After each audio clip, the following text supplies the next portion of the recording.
So, welcome. Good morning. My name is Timothy Gallup, and I am an employee and a representative of the agency Northern Rivers.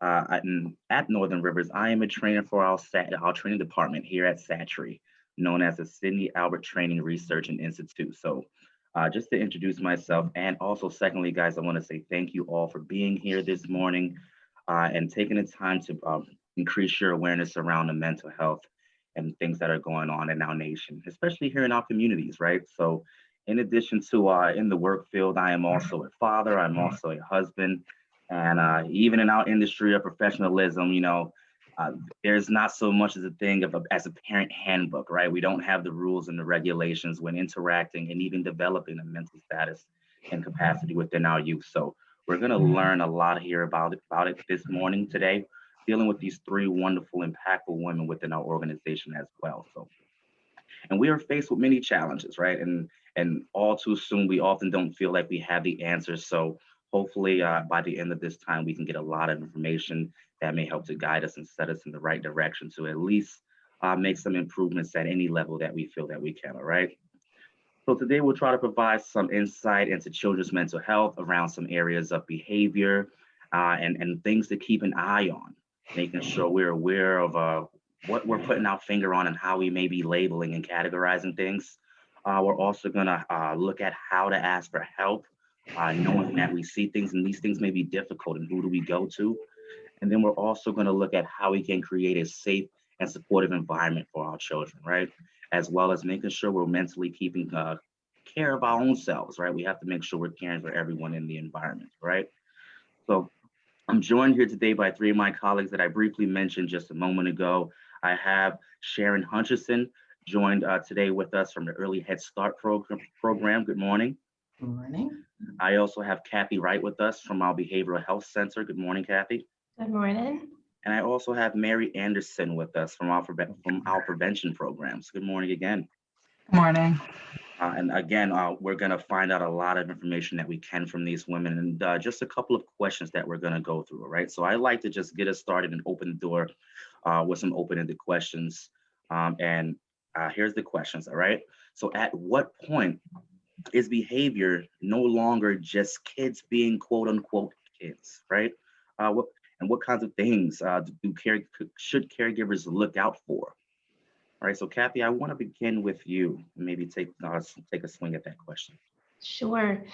When a caregiver notices that a child is having difficulty participating in school or community or family life, and those changes have been going on for several weeks, or there's a sudden and extreme change, they should pay attention to that.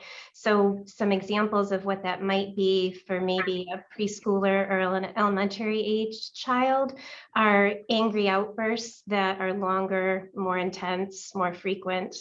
A change in toileting, like a potty trained child all of a sudden beginning to bedwet again. An increase in headaches or stomach aches that seem to coincide with an event like school or sports or a social event. Along those same lines, difficulty leaving a caregiver, even for something fun like a party or vacation, if they have a hard time leaving who they used to be able to leave and feel safe with out.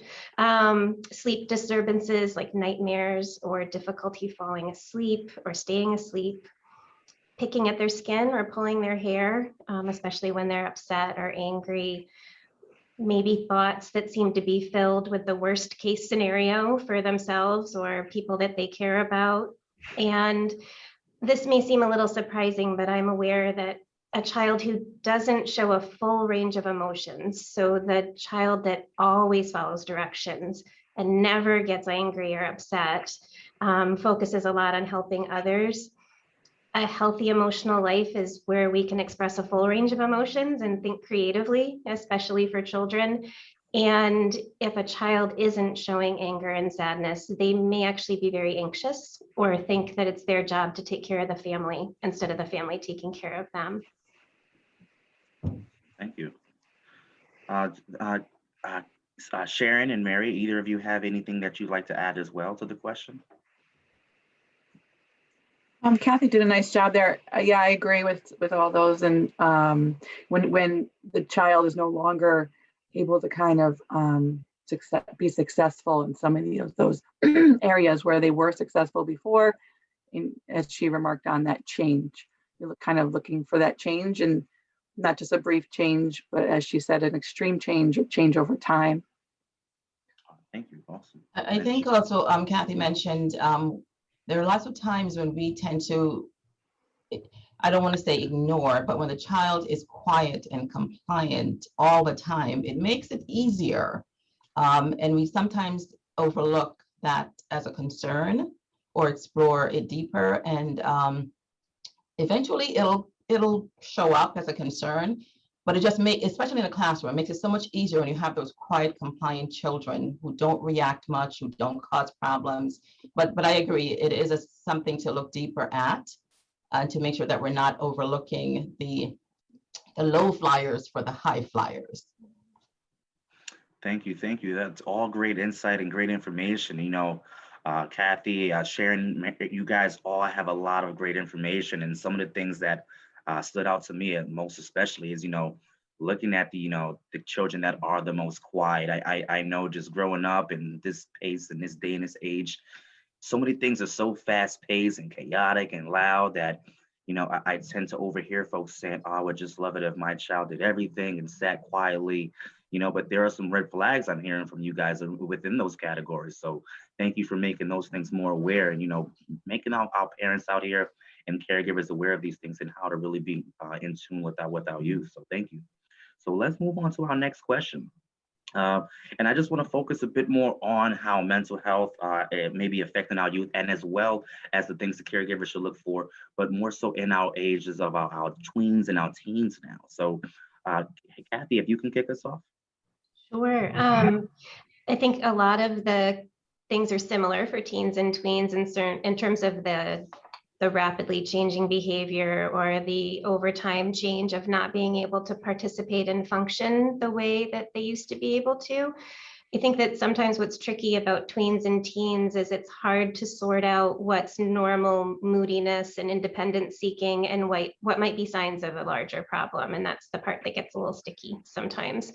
But some things that might be noticed by a caregiver for a teen or a tween are isolative behavior. So they need their privacy. They should have a little bit of time in their room and some time with friends, but they shouldn't be spending all their time alone in their room. A preoccupation with death may be something that people would want to watch out for. So that's different than curiosity about what happens when somebody dies, or there may be a personal experience that somebody did pass away and they have questions about that. A preoccupation would be more like sort of obsessive thinking that's demonstrated by what they talk about or what they're looking up online or what they're attracted to for all of their music and movies and TV shows. On a similar note, if a teen or tween or any child says that they're thinking about dying or that they wish they were dead, that's worth attention from a mental health provider. It can be tempting sometimes for a caregiver because it's scary to say, well, they were just really upset, they didn't mean it. And they may not mean it, but it's still worth talking to somebody about it just to be on the safe side. Not caring about things they typically care about, a hobby or an interest. It's different than an interest changing. That's age appropriate to one day you're really into horses and the next day you're really into soccer. But if they are completely apathetic, that's a warning sign that they're not finding joy in anything. Increased tearfulness or not having kind of any facial expression is a warning sign and something that caregivers should pay attention to. Again, this is different. There is going to be some more tears when somebody's a tween and a teen than there were previously, and that's age appropriate. But if they're kind of crying at the drop of a hat or something that you can't understand why they're crying, it's worth talking to somebody about it. A marked change in their eating or exercise habits, especially if there's a dramatic loss of weight or sudden picky eating. That could be the sign of a possible eating disorder, and it's worth checking that out with somebody. Periods of having a lot of energy. This is different than a happy moment or being really excited about something, but maybe several days of really having trouble sleeping and making some impulsive decisions that you wouldn't normally expect them to make that seem like they're kind of out of the blue. And one of the, I think the good things about teens and tweens, there's, parents would say there's some challenging parts about raising teens and tweens, but one of the really nice things is they tend to have the vocabulary and the insight to be able to say, I don't feel like myself. I feel like I should talk to somebody. Something just doesn't feel right. And again, sometimes because it's scary for caregivers, it can be tempting to kind of brush that off and say, well, what do you want to talk about? You can talk to me, which is a great offer, but it's also worth checking out if maybe they need to talk to somebody else too, because they might need somebody else's support in addition to the caregivers. Awesome. Thank you. Thank you. And Sharon, if you have anything to add, could you add to that as well? I think that there are lots of resources in schools, at home, extended family and friends. But I also think that there is some stigma to asking for help at any age. And there, depending on your family and your culture, there is often some resistance to seeking help. So I think it's encouraging these teens and tweens to freely express what they're feeling, find someone that they trust, whether it's their doctor, someone, because it can be hard to get around the parents. So find a resource outside of that, but seek the help. When it starts to feel like it's just too much, it's overwhelming, and you just can't cope, I think it's important to find that trusted person and to ask for support, whatever that ends up looking like. Awesome.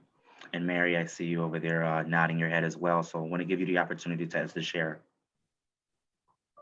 Yes, I agree with what everyone said, and especially kind of looking for that change, and also those statements, anything around wanting to be dead. It is hard to address and confront, but I think we're going to be exploring more today about who you can go to for help, but to talk to someone, reach out. Definitely, definitely. And I appreciate that, and a lot of great information there. And I know we have a sequence of questions we want to get through, but just with all the information you shared, I just have a question at my fingertip that in response to a lot of the information you shared. So I know not being a parent of a teen yet, but working with some teens and working with those parents, right? Sometimes we hear the comments from parents and caregivers saying, that's just them going through the teenage phase, right? Or they don't talk to me. They're having situations at school or other areas of their life that are causing these behaviors or these intentions as of right now. It's just a phase. How does a parent, how does a caregiver or a parent interact with the youth to really decipher the difference between those things, according to the information that you guys shared? I think Sharon has a really good point about the cultural aspect of things, also in terms of seeking the assistance and distinguishing what is going to be shared and what isn't, and how do we respond to it, and that is really important to remember, and that there are lots of resources. So along those same lines of having lots of resources, I think if there are other supportive adults that can help talk with the child, and that might look like going out to the batting cages for a little bit, or going for a walk, or going for a drive, or something where it's a little easier to have a free exchange of what's going on instead of sitting across a table from somebody and eyeball to eyeball and trying to talk about things like this. So if there are other supportive adults that can get sort of to that functioning question, because it may just be a phase, and it may just be something that is just a really intense moment. They just had a breakup, or they had a really bad grade and it's really weighing on them, or they're having a struggle with a friendship, and that can really be all consuming, and that it's a lot. But if they're basically able to get through their days, even though there's some tears and some yelling and whatever, they're basically able to do what they need to do. I think that's really the litmus test to see how somebody's doing, but to rely on other people too, because there might be reasons that they don't want to talk to the caregiver about it, that may have really good intentions. They don't want to worry their caregiver. They don't want to have a financial drain on the family. They think that, or they have misconceptions about what these thoughts might lead to, but using the full support system to try to tease out how they're doing in all their areas of their life, and if this is really affecting their ability to just get through a day. I also think that parents have options of keeping in touch with schools. There are parent portals, there's email, there's texting, there are all kinds of ways for parents to really have a hands-on understanding of how their child is doing in school. Because if you are having concerns of your child's functioning at home, you want to make sure you look at other environments where they are. So I think keeping connected with the other supports or resources or places and things that impact your child, you get a variety of sources of information to maybe make a more informed decision, have a more informed discussion with your child. So I think it's not just limiting it to home, but looking outside of home, groups, clubs, schools, and trying to get a more comprehensive picture of what's going on with that child. And Mary, before I jump to the next question, if you had anything to share within those responses as well. I was just really, it's wonderful that you mentioned, taking the teens out for a drive, things like that. They can be very responsive to a more casual atmosphere where you're not looking at them during the conversation. So an activity, a drive, things like that. And again, if it's not yourself, if it's a trusted adult, you may get some information that'll help you make that decision. Awesome. And thank you guys for that. And you sort of like are driving the car right now in the sense of the questions that I'm geared to ask, because the next question, Mary, I want to start with you. But let's say the caregiver, they understand all these things we're saying, but how do they get to this point? If they think that their children need help, where's their first start? What is their first start? I'll start with you, Mary. Sure. So as I think Sharon mentioned, the pediatrician is a wonderful place to start. And now, not in every case, but in some cases, if you've had the child's had the same doctor over time, they can help more objectively measure what this change might be and what's age appropriate and guide you a little bit in this assessment. And then also additionally make referrals. But I recognize that not everyone has that experience, or maybe they go to a practice where they always see a different doctor. Maybe they've moved, maybe they don't have the same pediatrician. So I would say that for those who have that resource, it's a wonderful place to start and maybe a comfortable place to start and confidential. But not everyone's going to do that. So I like to talk with parents about a variety of options. Who are they comfortable talking to about it? Maybe they have a friend, neighbor, colleague, a fellow church member that they know has a child that maybe gets services.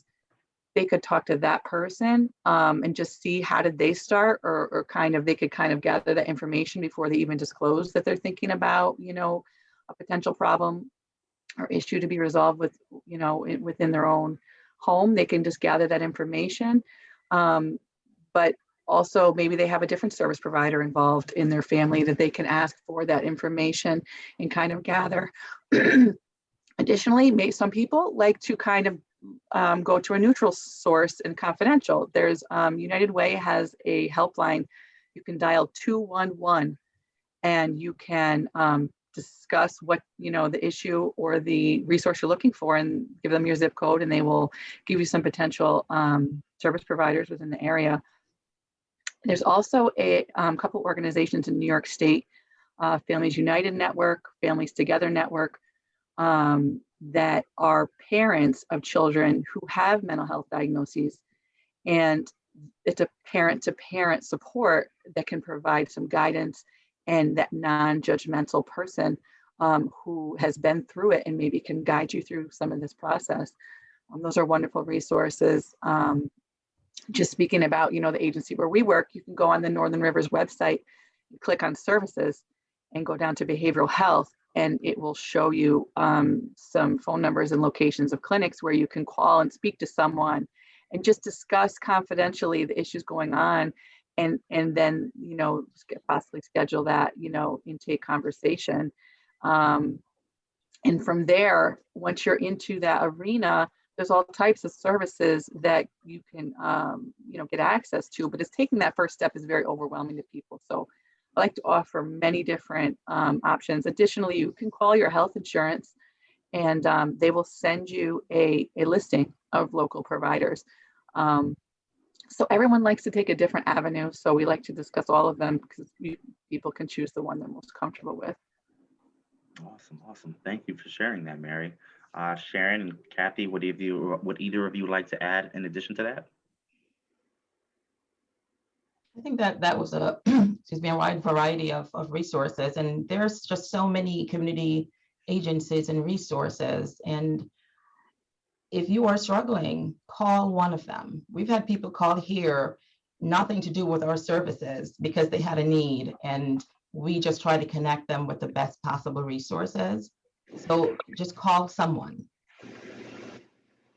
And I completely agree with Sharon and with Mary. And Mary, I especially like the parent-to-parent resources. I think that they're enormously helpful. You can learn from somebody's successes and bumpy spots, and that's really nice to be able to have that. And just feeling like you're not alone is a huge gift. So I love those resources and all the other ones that you listed. And I think sometimes for some parents, when they're curious about what's going on, maybe they fall down a Google rabbit hole, which I think is relatable. We all just start Googling, my child is doing this, what's happening? And not everything on the internet is good information, and it can be misleading sometimes. So if somebody was going to Google, in addition to some resources of the agencies and whatnot, I think NAMI, the National Association of Mentally Ill, is a great website, and it has very understandable pieces of information that are very reliable and also have connections to resources and parent support and whatnot also. So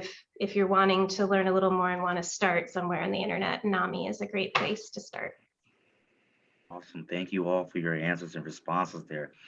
Just some feedback in there, and transparency, at least from my own life, if I am suspecting any things going on, those were a lot of great first starts. And the one thing I get out of it is that it's not textbook, it's not cookie cutter. I don't have to go to my doctor, I don't have to go to the pastor, to an agency, whoever it sounds like I can go to whoever is going to be comfortable for me to really share and express that information to grow from that. And that's a great thing that not many people know. We're hesitant on who to ask, and at least in my shoes, and then we may never ask, right? And then on top of that, I love the fact that you guys were also willing and able to provide just resources right on the dime, right? So it really shows out here that we're looking to support and increase this awareness. So thank you all for that. But I want to move on now to this last question. And I'm sitting here, I wish I had my popcorn to just take all the information that you guys are sharing. So let's get right into that third question. And Kathy, I want to go ahead and I want to give it a start with you, right? So we are talking about creating a safe and supportive environment for kids. What does this mean and why is that important? I'm sorry, I know I mentioned Kathy, but Sharon, let's go ahead and begin with you, all right? Sure, Timothy. So I'm coming from the infant mental health perspective. So when we talk about infant mental health and we look at that age from birth to 3, when we see that rapid development, brain growth and development in young children, it makes that phase of their life different from so many others. They're just little sponges learning and soaking up everything around them. They're having experiences, they're gaining knowledge, they're exploring their world, they're learning to regulate, they're learning to manage and express their feelings, they're learning to form relationships, and they're learning to express these relationships all within the context of their family, their community, and their culture. It is a time when the external environment is so important to their development. They rely on the adults in their lives. They base their emotions off the adults. And as we bring our babies home and we're learning their expressions, their coos, their babbles, their cries, they're also learning us. They're learning our moods and emotions, and they're reacting to that. When we talk about attachment, we look at it just how important close, secure, interpersonal relationships are to young children, and how it impacts their health, their behavior, and their learning throughout their lives. So when we talk about safe environments, you want to make sure that we have physical safety. We have emotional safety, that a child knows that if they cry, somebody's going to come. If they're hungry, somebody's going to feed them. They're going to get nurturing. They're going to get support. They're going to have a safe environment, a stable environment, predictability and consistency in their caregiver and in their caregiver's responses.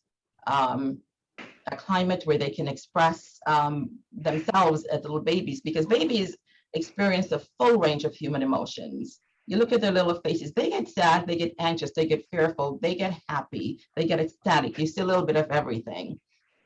We need to make sure that we are providing responsive caregiving to children. We're allowing them to form these relationships with the adults in their lives. We are modeling what we want to see them do as they grow and develop. So I think it's making sure that the birth to 3, the preschoolers, the teens, and the tweens all need the same thing. They need that safety, that security, that nurturing, that consistency. And I think if we can work together, whether your child is a child who stays at home, if your child is in a childcare setting, do you know the philosophy of that childcare provider, of that childcare center? Are you in contact with them? Are you doing assessments of your child? Is your child going to the doctor?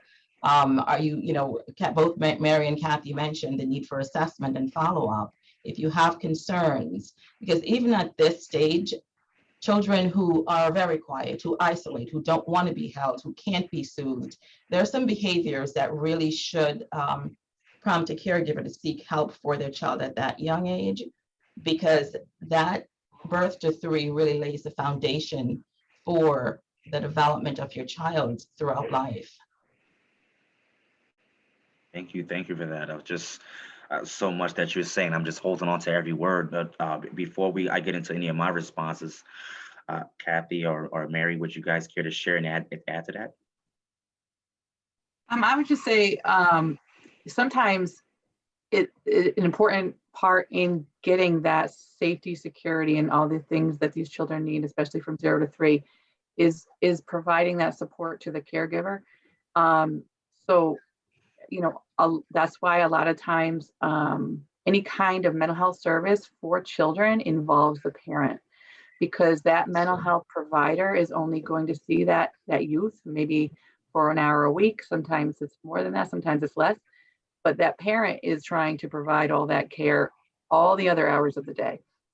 So it's so important to support the parent through this process, and through, even if it's just normative stuff, it's really, it's if they can reach out to and expand their support network, then they will be even more capable of following through with all those steps that Sharon listed, and in those special tender years as well, when parents are often overwhelmed. And it's so normal to be overwhelmed.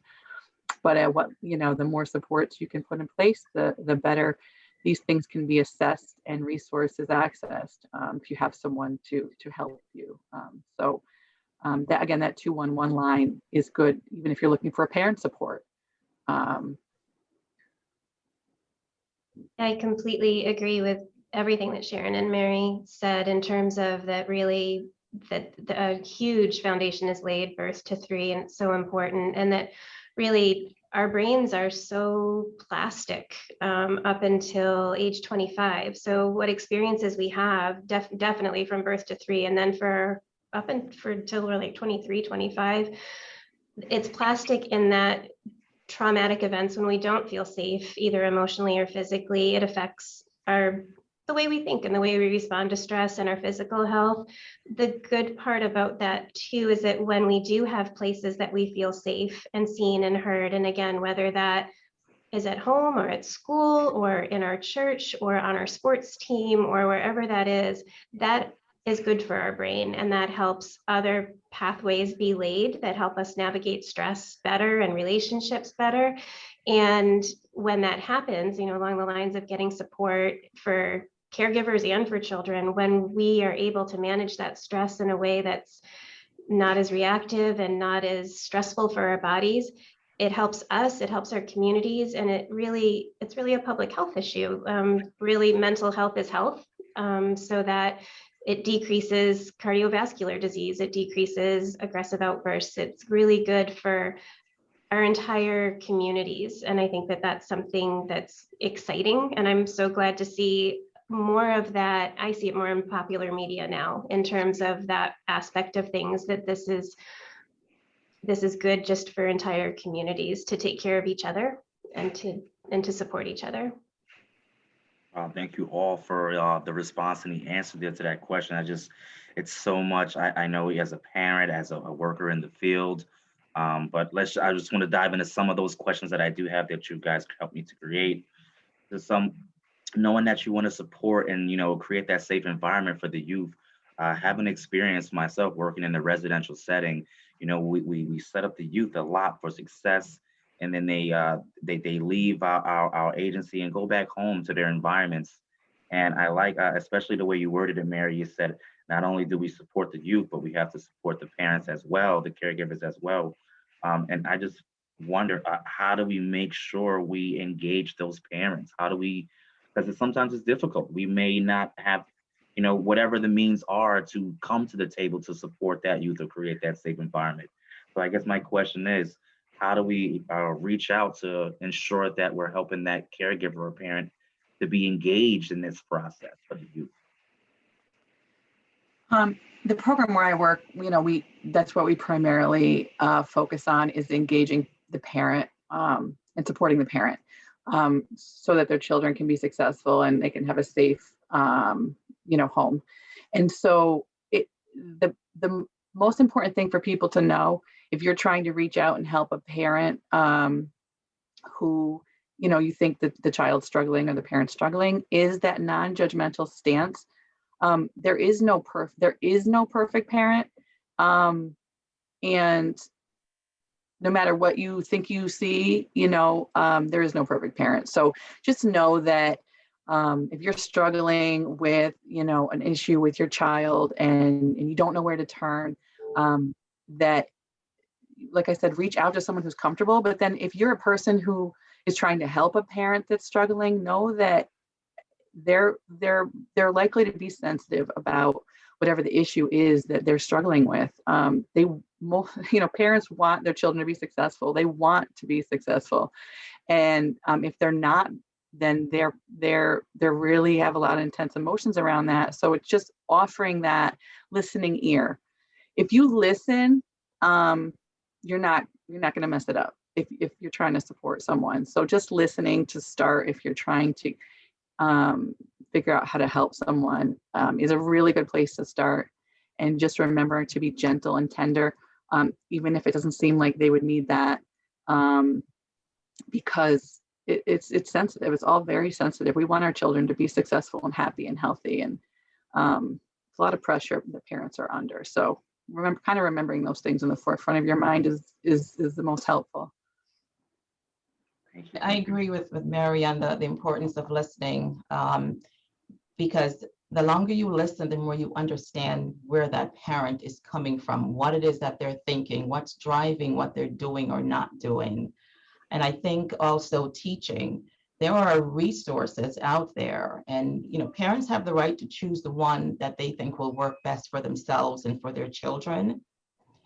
So it's giving them all the information, helping them understand. Like for our age group, we'll talk about, developmental milestones. At this age, your child should be, most kids are here. This is where your child is. Let's understand what that looks like.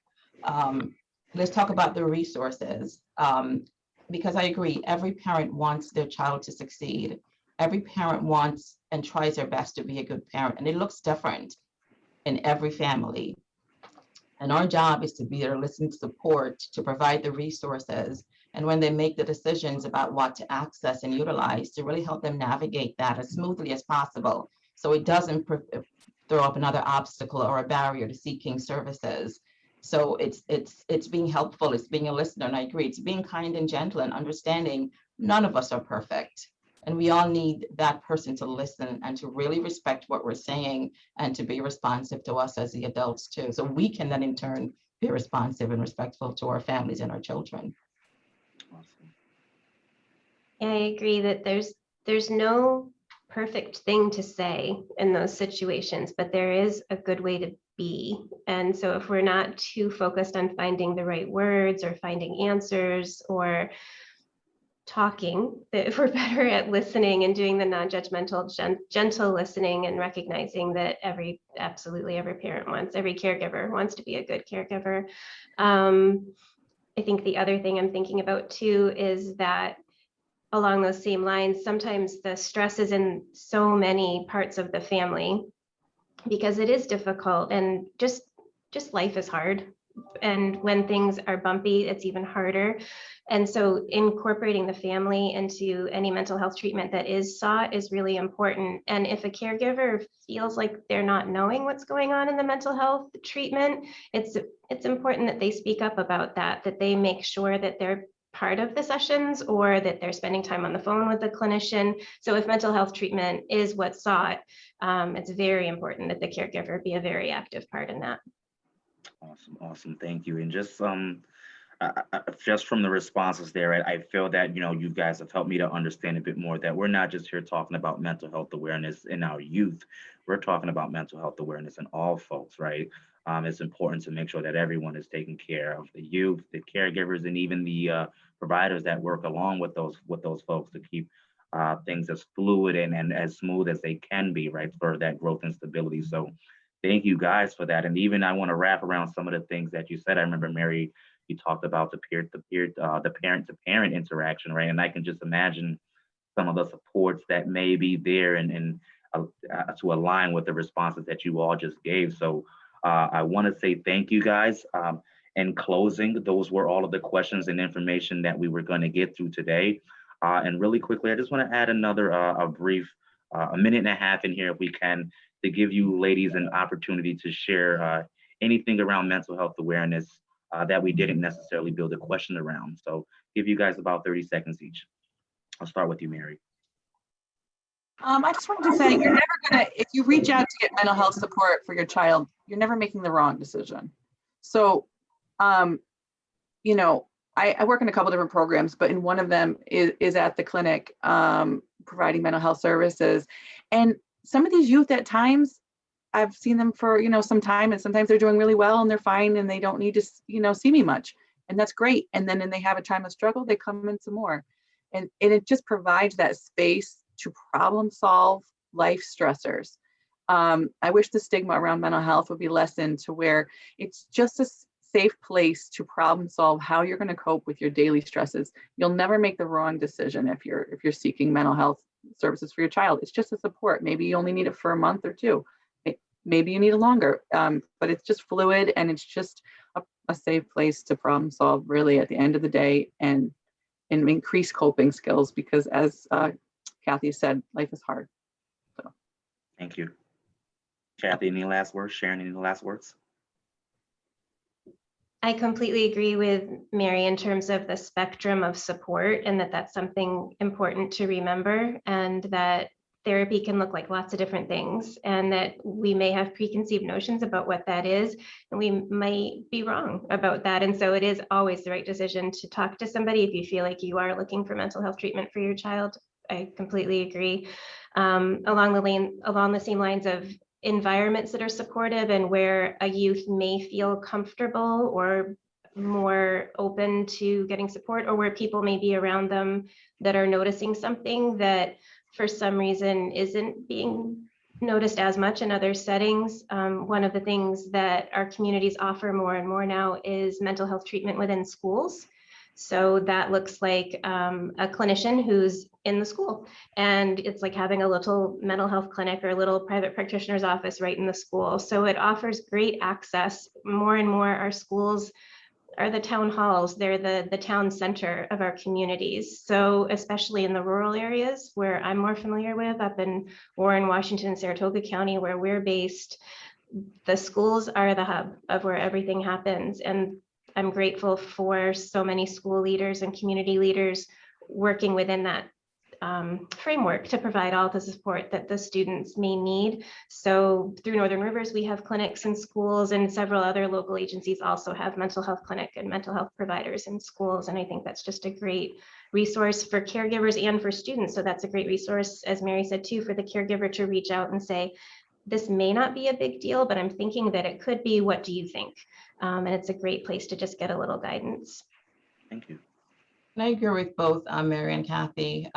Ask for help, reach out to someone.